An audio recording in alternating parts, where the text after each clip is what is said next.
So, welcome to another exciting episode of Money Talk. Now, it's exciting and particularly edgy today because my regularly scheduled guest is, well, I don't know where my regularly scheduled guest is, but I've got some special people that are going to be talking about money with me in just a moment. So I want you to do two things. One, I want you to like and share this. I did say there was going to be two things, and that was the first thing. But then the second thing is stay tuned because we're going to rock and roll here in just a moment.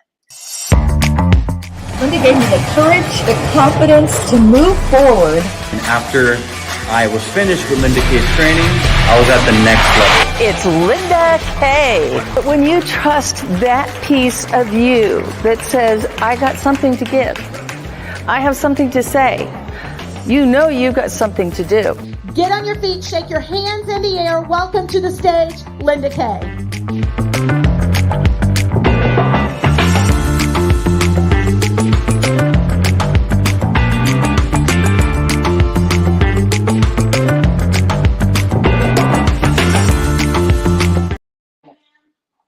And we are live and we are back. So I want to share with you today two really special people. Now, let me just explain what just happened. So anytime, and I think that we all learn, you got to be prepared for just about anything. And because this is a live broadcast and not a pre-recorded, you got to be kind of ready for, I don't know, things that can happen technically. And well, if your guest doesn't show up. So I threw out a huge net and I said, anybody that might be available for a half hour to talk about money, because as it turns out, a lot of people like to talk about money, and that is exactly why you're here.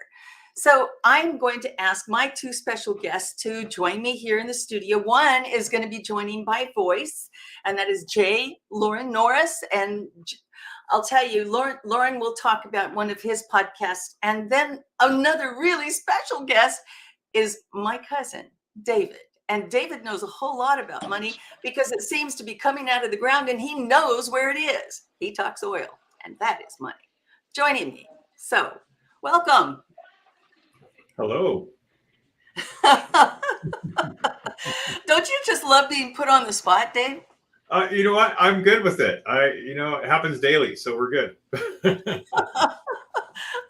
It's kind of like being on a stage and going, okay, does somebody know this song? And I know only one person that would be able to get up from the audience, walk to a piano and go, okay, hum me a few bars and we'll got it. And then rock the room.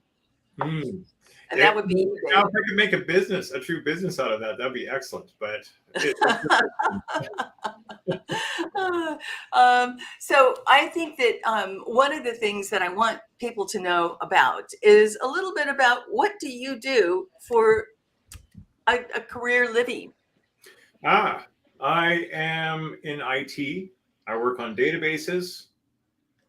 I'll stop there before anyone's eyes start to glaze over after that point. Well, I think they could glaze over at any moment, but it isn't just any kind of database. It's a database that knows where the oil is. True. And he's like, I'm not going to give you much more than that. What kind of things do you track, and why is that important? Yeah. So the things that I'm allowed to say, the things that are not covered in an NDA. So basically, it's when oil companies, when drillers, oil and gas companies, they drill into the land, they need to gather metrics on how this is going, and so when they start going down and deeper and further, they like to track all this data. And we used to track every 10 seconds. Actually, before all this, back in the 90s, even then, we had a little sheet of paper, and the guy would have to come up right up there, and he'd have to study this little piece of paper with little line squiggles on it. Well, this is all digital now, and we record this data on all over the place. We store a lot of data, many terabytes worth of data, and hundreds of thousands of databases, because for each well it's a separate database. So, and we hold the majority of contracts or drillers in Canada and US and several other countries around the world. That's pretty cool. So I think that one of the things that makes this particularly interesting is that every single piece of data equates to $1, doesn't it? Yeah, and it's quite expensive to drill. So because it's like it costs between, my guess, I'm just using very loose figures, $80,000 to $120,000 a day to drill. So you need to know your stuff by the minute, by the second. And so we store data by the second and many data points. So we have support for, I think, up to 800 data points per second. So that's how much data is actually being written to our database per second per well. So yeah, it's a very busy operation. That's pretty incredible. And do you track information around the world, or do you just track information like in one little, microcosm? The information is transferred from the rig site over to the network, which eventually arrives at data centers that are stored in the cloud.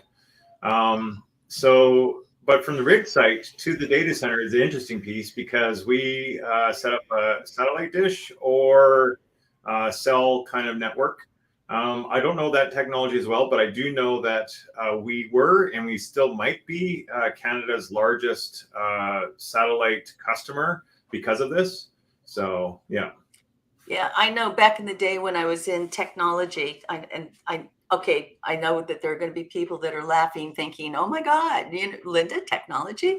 Because most people think of me as like the least technical type of person. But let's see. I think unmute your mic. Can't unmute your guest because they chose to mute themselves. Lauren, if you can hear me, and I know that I think you're unmuted. Can you join us for a second here? Yes. Can you? There you are. Whoa. I'm here. He really is here. Even though you can't see him, he is present.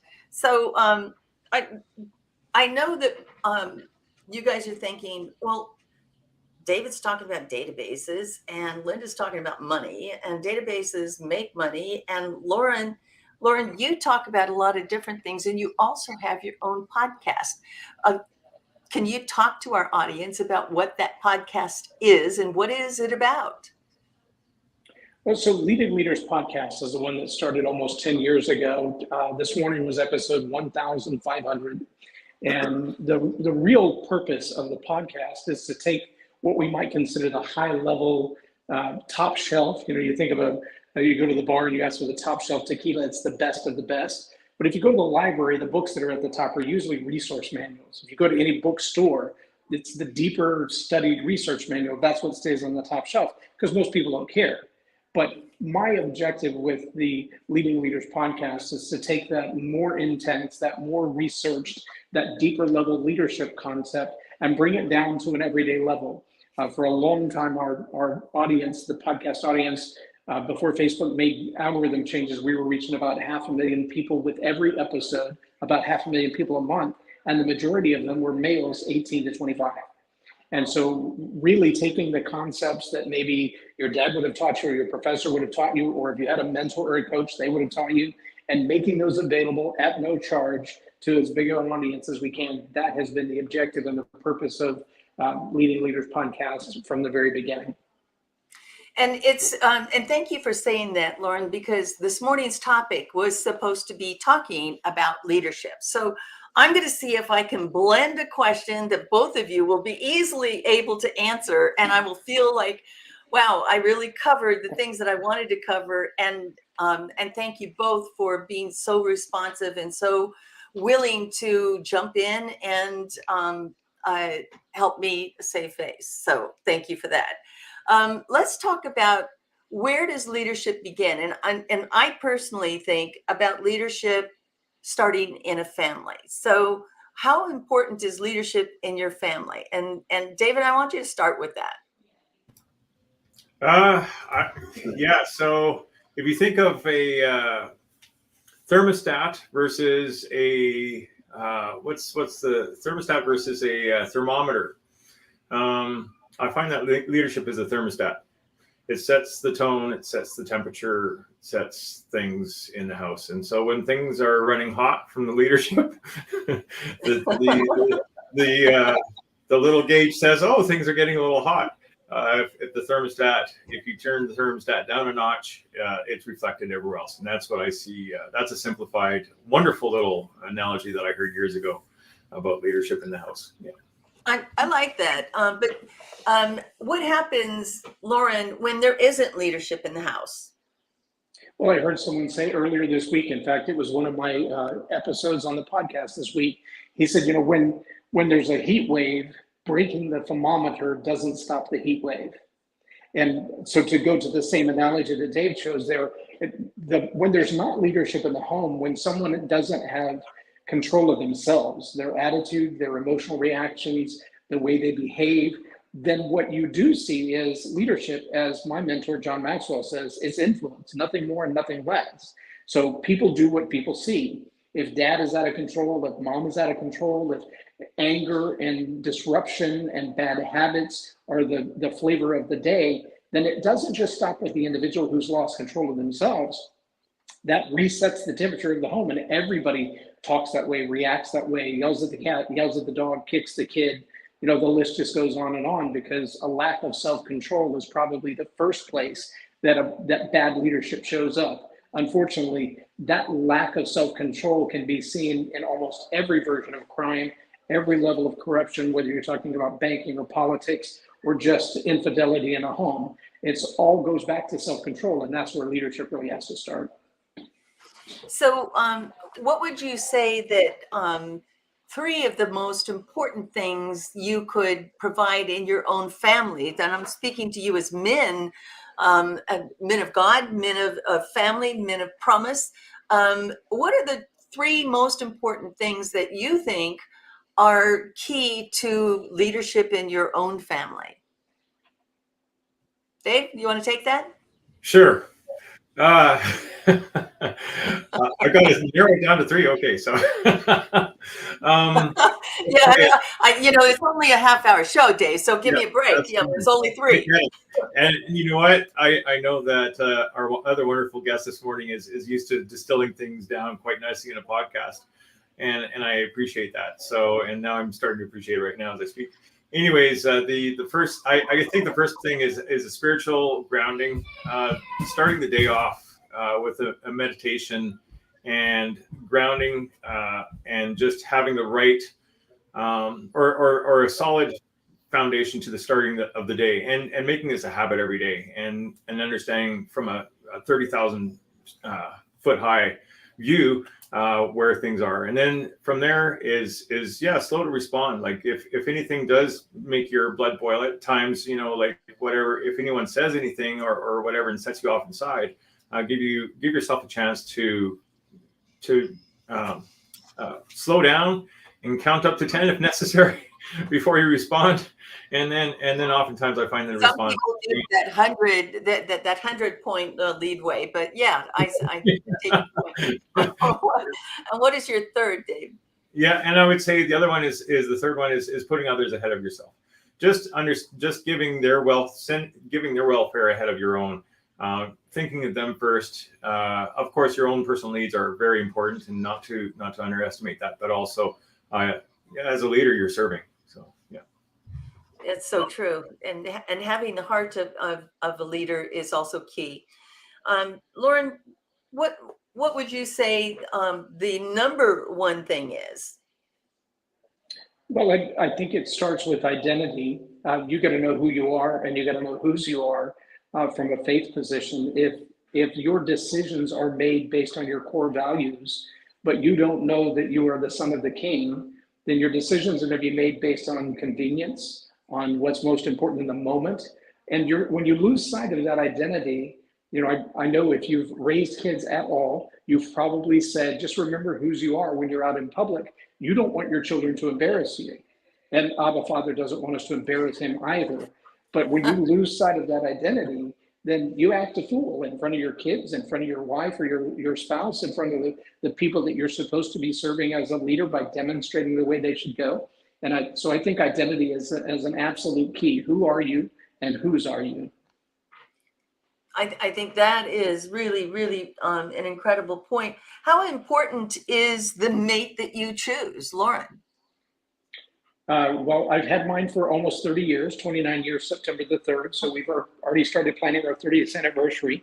And the decisions that I made in the first 10 years, because I came into our relationship with an addiction, the first 10 years, I didn't treat her like the royalty that she deserved. But, the place that we are now, after raising 4 kids, we have 10 that call us Lolly and Poppy. A lot of those decisions have completely changed. But I can tell you right now, the number of relationships that I engaged in before I found her, I look back now and almost every one of those relationships have ended in divorce. Those people have moved on and had other decisions. And so I look back now and I think, there, but by the grace of God go I. I found one that when I found her and I asked her to marry me, her answer was, "What took you so long?"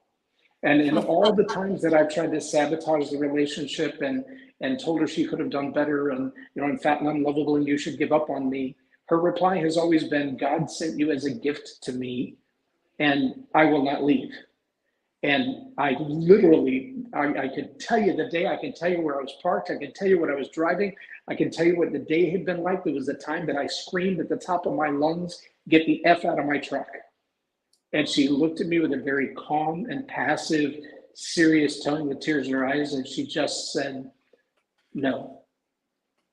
And that was about 20 years ago. And if it hadn't been for her resolve to say, "I refuse to give up on you," I probably would have given up on me and us a long, long time ago. So the priority of choosing the right spouse, again, it goes back to who are you and whose are you. If you understand that when you pick a spouse, then you pick somebody who says, for better or for worse, I don't care if they set us on fire, we'll do it together. I don't know. That setting us on fire would give me pause for thought. I'd have to go get an asbestos outfit that matched my shoes, I'm sure. It would have to match your shoes, knowing Linda.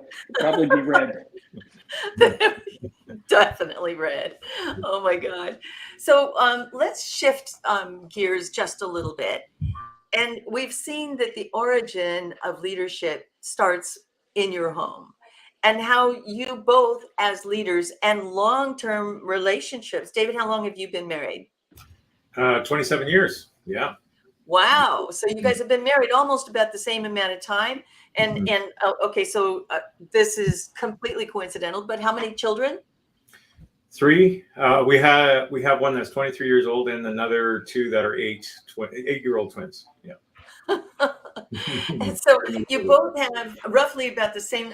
And so, David, how is this different for you? It feels like 2 separate families, right? Growing in and raising the twins, and which is different than your firstborn that is now 23, right? Yeah. Oh, yeah. How are you seeing leadership playing out in the way you raised your son, and the choices that he's making now? Well, it is quite independent. I mean, we do try to converge the entire family as best as we can, but he's about this far away from moving on his own. He'll be moving on his own. He'll be in his own place next month and on his date.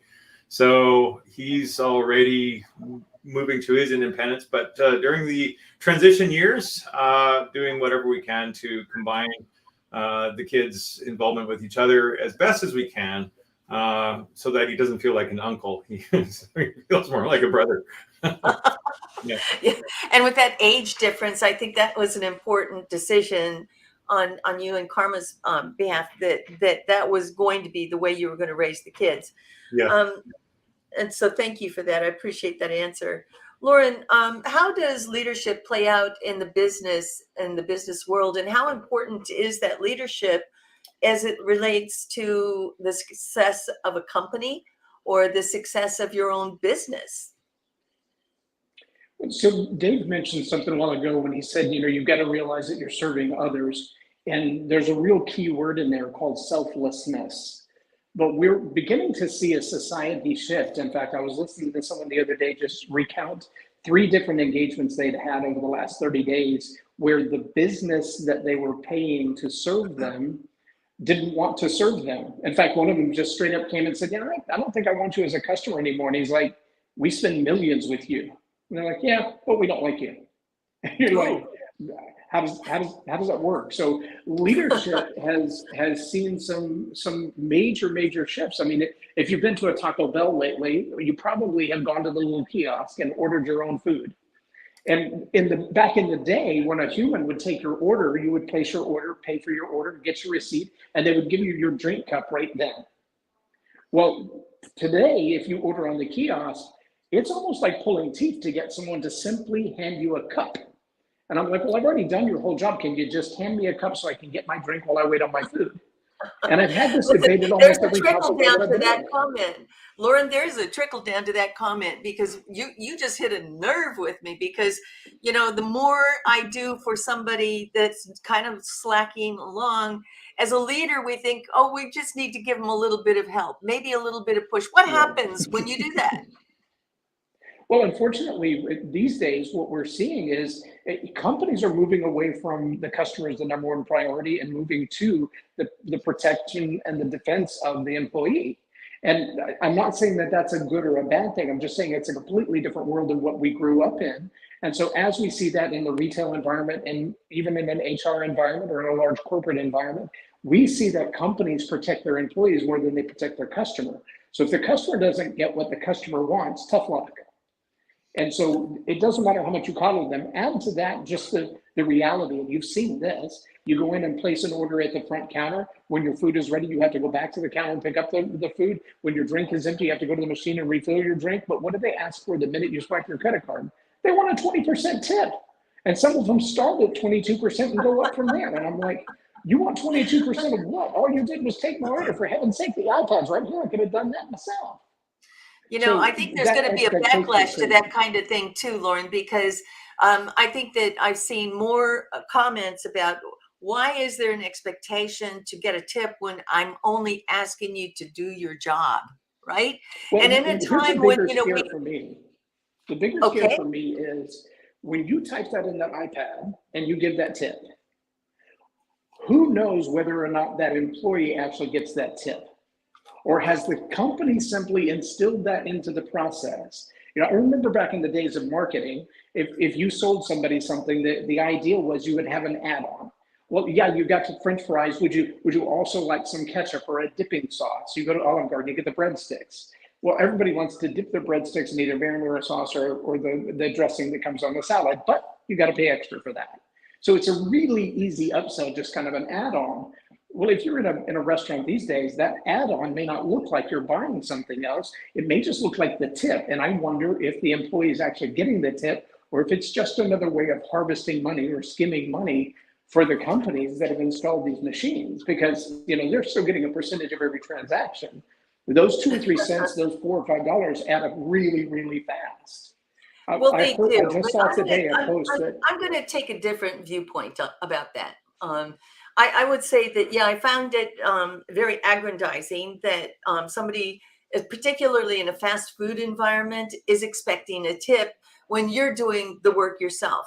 The comment that I made earlier was about leadership, and when we think that an employee is just not meeting the mark or not doing enough, we have a tendency to want to help them. And I look at it, there's an expression that comes to mind, give a hand and they take your arm. It's like some people think that the more you do for them, the less they have to do. David, what's your comment about that? I totally agree. You have to give your team or your people that you're working with a chance to fail. And that chance to fail is actually quite easily measurable in a development environment where I work at, where the developer will ask my opinion about certain parts of the code. And I say, feel free to ask me questions at any time and go to it. So he asked me a couple of questions about it. I give him some guidelines, and oftentimes developers are pretty good that way. They usually don't ask me for the entire code that they're supposed to write. And then when they finish their code, they ask me to review it, among others, and they get an idea pretty quick. It's a great feedback process, and without that feedback process, you don't want to fill in the blanks for them. You really don't. No, and now you're talking about accountability, aren't you? Yes, You're talking about accountability, and we don't hold people accountable because we somehow or another we've kind of diluted this idea of responsibility and accountability. Lauren, I know you've got an opinion about that. definitely. I was listening to Jordan Peterson the other day, and I think I told you my mom had a shower of strokes a while back, and so she went from being a Mensa level high school teacher who could solve algebra problems without a piece of paper to I see her and she smiles, but she couldn't say my name to save her life. And one of the things Dr. Peterson was saying is he said, we see it with toddlers and we see it with the elderly, that there's a point where doing for them what they should be doing for themselves is not assistance, it's destruction. And I thought, that is powerful. But as we see people who are getting on in age and, whatever their limitations have become, their autonomy, their ability to continue to do for themselves the best that they can becomes zero if we start doing everything for them. And so when we talk about removing accountability, responsibility, accuracy, efficiency, et cetera, and just kind of filling in all the gaps for employees, for team members, when we do everything for them, they will give up on the ability to do it themselves. My daughter got her driver's license, and I made her rotate the tires by hand with a bumper jack on the car that she was driving the day she got her driver's license. She pulled over to Walmart parking lot. I said, take off all 4 tires and put them back. That night on the way home, she had a blowout. And if she hadn't rotated the tires, those tires would have been on the front, not on the back. It may have been the end. But she was 17, and I said, I can't always do this for you. I insist that you be autonomous to the best of your ability. You're going to have to fight through this. That sounds like education by fire, and I can relate to that. And Dave, you know my background very well, having grown up like that. But the impact is really what I want to think about right now in terms of leadership. And we see this willingness to not hold our employees accountable, or that they take extra measures and think that we're being unreasonable when we say no. How do we as leaders stand our ground and keep our promise to not only ourselves and our family, but this is going back to the be true to yourself portion that you were talking about earlier, Lauren, but what is the best advice you could give about standing your ground and being a person of your word and of your honor? I think, from my standpoint, it's a lot easier when you set the groundwork right from the very go, like right from the get go, right from the day one, stating very clearly, and you give a person a chance, perhaps, but explain carefully what this means. If you set the tone up from the beginning, it becomes a lot easier down the road. However, and this is a big however, and Lauren, I want you to take this one, because I think that when we don't hold somebody accountable, our bottom line tends to get eroded. Would you agree? Well, absolutely, because if you've set expectations and they're not living up to them, whether it's sales performance or it's productivity or it's customer relations, every one of those things are going to hit the bottom line very fast. If you're not selling enough, if you're not producing enough, or if you're losing customers faster than you're gaining them, all of those are about the expectations of leadership in business. And all of those, if you're not being held accountable, there's not consequences for failing at your job or failing at the expectations, then nobody cares. I mean, on the flip side of that, when we incentivize, we tend to get more of the behavior that we incentivize. So if you give them incentives to do nothing, then they're going to do more of nothing. If you give them incentives to find more clients, they're going to find more clients. And, we they'll tend be real good to at it chase the too. reward. Right. They'll be real good at doing absolutely nothing. Yes. That's so true. And arguing about what you didn't give them. That's absolutely true. We are almost out of time, and I want to thank you both for being so spontaneous and so willing to come on a live broadcast and bail me out of hot water. So I appreciate that. One parting thought. I want you to tell me, David, what is your best advice in terms of leadership, and how that's impacting what you do today? Don't be afraid to set that bar. Just Okay. do it. Yeah. Whether people are going to match it or not, they may not always match it. That's fine. Just set it high and just keep it there. So hire slowly and fire quickly. Yep. Okay. And Lauren, your best advice? I love the way John Maxwell says what Dave just said. John Maxwell says we tend to hire people for what they know and then fire them for who they are.